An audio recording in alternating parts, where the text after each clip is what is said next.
Salam saudara, sangat senang sekali kita bisa beribadah bersama-sama pada hari ini. Saya mau menyampaikan bagi saudara yang pertama kali hadir beribadah pada hari ini, selamat datang. Di sini bukan tempat untuk orang sempurna, tetapi kita semuanya disempurnakan oleh kasih karunia Tuhan. Dan saya juga mau menyapa bagi saudara yang online, salam semuanya. Dan hari ini kita akan, sebelum kita melanjutkan, kita menyembah Tuhan lebih lagi, kita akan membaca pembacaan Katekismus Reformasi. Pada hari ini kita sudah memasuki di minggu yang ke-11 pembacaan Katekismus Reformasi. Seperti biasa saya akan membacakan pertanyaannya, nanti saudara akan membacakan jawabannya, dan sama-sama nanti kita akan membaca ayat firman Tuhan. Baik, saya akan membacakan pertanyaannya. Apa yang dituntut Allah dalam perintah ke-6, ke-7, dan ke-8? Saudara, membenci atau memusuhi sesama kita, tetapi harus sabar dan penuh damai, bahkan memperlakukan musuh dengan kasih. Ketujuh, bahwa kita pantang melakukan perbuatan asusila, tetapi harus hidup kudus dan setia, baik dalam pernikahan maupun ketika hidup melajang, menjauhi segala tindakan, penampilan, perkataan, pikiran, keinginan yang tidak kudus, dan apapun yang bisa mengarah kepada hal-hal itu. Bahwa kita tidak boleh mengambil tanpa izin milik kepunyaan orang lain, atau menahan kebaikan dari seorang untuk kepentingan kita. Kita baca ayatnya di Roma pasal 13 ayat yang ke-9. Karena firman jangan membunuh, jangan mencuri, jangan mengingini, dan firman lain manapun juga sudah tersimpul dalam firman ini, yaitu kasihilah sesamamu manusia seperti dirimu sendiri. Silakan duduk saudara. Silakan duduk. Saudara, kalau kita mau jujur, kita tidak akan bisa mentaati seluruh hukum Allah. Amin. Mungkin ada orang yang berkata, aku bisa mentaati seluruh hukum Allah. Seperti seorang kaya yang berkata kepada Yesus, Guru, aku sudah melakukan segala perintah yang diperintahkan oleh Musa. Tapi pertanyaannya, apakah memang dia sudah melakukan itu atau tidak? Atau mungkin hari ini kita berkata, aku seumur hidup tidak pernah membunuh, tidak pernah berzina, tidak pernah mencuri. Bukankah aku sudah melakukan atau mentaati seluruh hukum Allah? Apakah seperti itu saudara?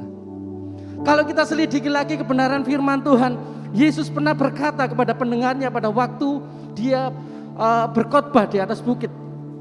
Pada waktu itu kita bisa menemukan bahwa Yesus mengembalikan standar daripada hukum Musa, yaitu 10 perintah Allah, kepada posisi semula. Yesus bukan cuma berkata jangan membunuh, jangan berzina, jangan mencuri, tetapi dia berkata jika engkau marah kepada saudaramu, jika engkau menjelekkan saudaramu, atau kalau zaman sekarang kita bilang jika kepahitan, jika engkau menyimpan dendam kepada saudaramu, maka pada saat itulah engkau sudah membunuh orang itu di dalam hatimu. Dan juga dia berkata jika engkau melihat seorang perempuan dan menginginkannya, dan saat itulah engkau sudah berzina dalam hatimu. Dan jika kita masih mempunyai sifat materialistis dan tidak murah hati, kita juga sudah melanggar perintah yang ke-8. Jadi pada waktu itu Yesus mau mengatakan kepada pendengarnya, terutama kepada orang-orang Farisi dan ahli Taurat, bahwa pada waktu kita melakukan 10 perintah Allah itu bukan bicara tentang perbuatan luar, tetapi pada waktu itu Yesus mau mengatakan yang dilihat Allah yang ada di dalam hatimu.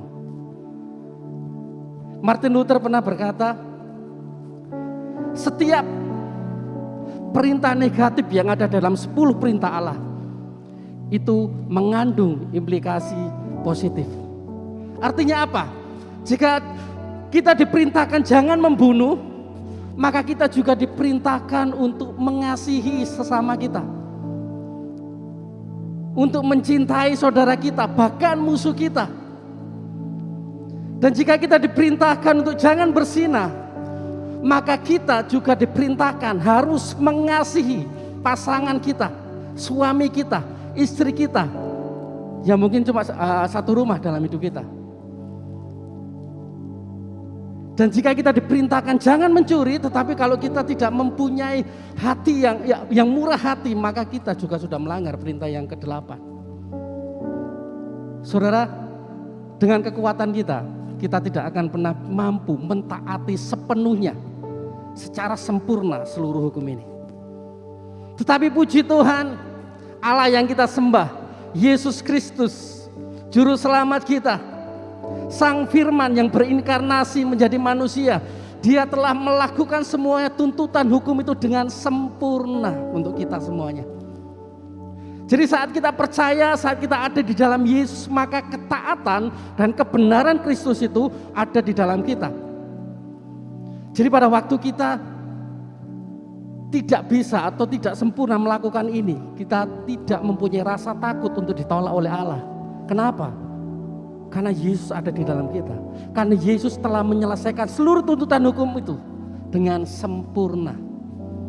Saat Dia mati, saat Dia dikuburkan, saat Dia bangkit, Dia mengalahkan dosa, Dia mematahkan kutuk hukum Taurat.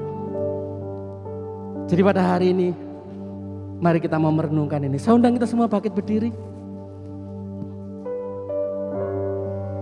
Mari pada hari ini kita merenungkan kebaikan Tuhan. Mungkin kita setiap hari marah. Mungkin kita setiap hari bersinah dengan pikiran kita. Mungkin setiap hari kita mempunyai sifat kecamakan. Tetapi semuanya itu, kalau kita gagal, kalau kita tidak bisa mencapai itu, jangan pernah putus asa. Karena Yesus telah melakukan semuanya untuk kita. Bukan tentang perbuatan kita, tetapi tentang apa yang sudah Yesus lakukan untuk kita. Yaitu Dia berkorban. Dia menanggung tuntutan hukum itu dengan darahnya, dengan nyawanya. Mari hari ini saudara kita berterima kasih atas anugerah itu bagi kita, sehingga kita bisa disatukan dengan Allah Bapa. Thank you Jesus. Terima kasih Tuhan buat anugerah-Mu. Kami mengakui bahwa kami tidak mampu sepenuhnya sempurna melakukan semua hukum-hukum-Mu. Tapi kami tahu satu hal, bahwa Yesus telah menggantikan kami. Yesus telah memenuhi seluruh hukum itu dengan sempurna, sehingga kami bisa berkata bahwa semuanya adalah anugerah-Mu, semua karena kasih karunia-Mu, semua bukan tentang perbuatan kami, tapi semua tentang perbuatan-Mu. Terima kasih Tuhan.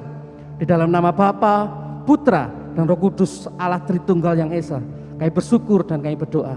Haleluya.